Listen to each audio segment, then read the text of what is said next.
He gently lifted the woman's legs, then administered a muscle relaxant. Once her muscles were fully relaxed, he slowly introduced the anesthetic into her system. In less than a second, she had lost consciousness. The doctor then supported her neck, pried open her mouth with a retractor, and inserted an oxygen tube. Once she was completely unconscious, the doctor applied adhesive tape over her eyes. This should have been a routine abortion procedure, with the doctor performing the surgery while explaining it to his apprentice. Suddenly, however, the anesthesiologist sprang to his feet. He had detected a rapid drop in the patient's blood pressure, and tension instantly gripped the entire room. They watched intently as the situation unfolded. Fortunately, after a brief panic, the patient's vital signs stabilized. Though it had been a false alarm, the procedure was completed successfully. Yet immediately afterward, the woman suddenly lost consciousness. No matter how the doctors called out to her, she did not respond. The doctor quickly checked her pupils, but there was no reaction.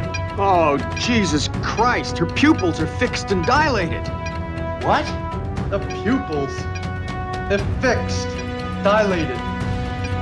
The lead surgeon rushed to examine her and promptly declared brain death. Yet the woman had no prior medical history, and the surgery had concluded without complications. How could she have suffered sudden brain death and fallen into a coma? After consultation among multiple specialists, they speculated the woman might have had an allergic reaction to anesthesia. After all, in hundreds of thousands of anesthesia cases, such incidents occasionally occurred. The hospital concluded the patient's situation was a low-probability anomaly. Yet Dr. Daisy insisted on pursuing the matter further. The patient was her close friend, and she had personally recommended her for the surgery. Daisy began reviewing the surgical records, finding no anomalies in the documentation. However, she discovered a problematic lab report. The hospital had tested tissue samples from her friend, a procedure unnecessary for this type of abortion. This puzzled the husband as well. More baffling still, the report lacked a reference number and even omitted the name of the testing physician. This strongly suggested deliberate concealment, yet her husband naively assumed it was merely a hospital error. After all, such mistakes weren't unheard of. Her husband urged her not to overthink it, pointing out the hospital had already launched an investigation. But Daisy remained convinced something was amiss. She decided to seek answers directly from the lab. When she finally located the on-duty doctor, he claimed the report had been printed out due to a hospital policy where computers randomly assigned patients for testing. This explanation rang hollow. Daisy remained unconvinced. She then went to the archives to search the records, but the computer showed no trace of the code. Eager to unravel the mystery, she earnestly pleaded and finally obtained all the coma cases from the past year. But when she saw the list, she was stunned. So many patients had fallen into comas. From then on, Daisy investigated day and night. Her husband discovered her actions, and they argued incessantly. Accessing records without permission clearly violated regulations, potentially leading to the loss of her medical license. Yet, faced with a page full of comatose patients, Daisy couldn't bring herself to heed her husband's warnings. She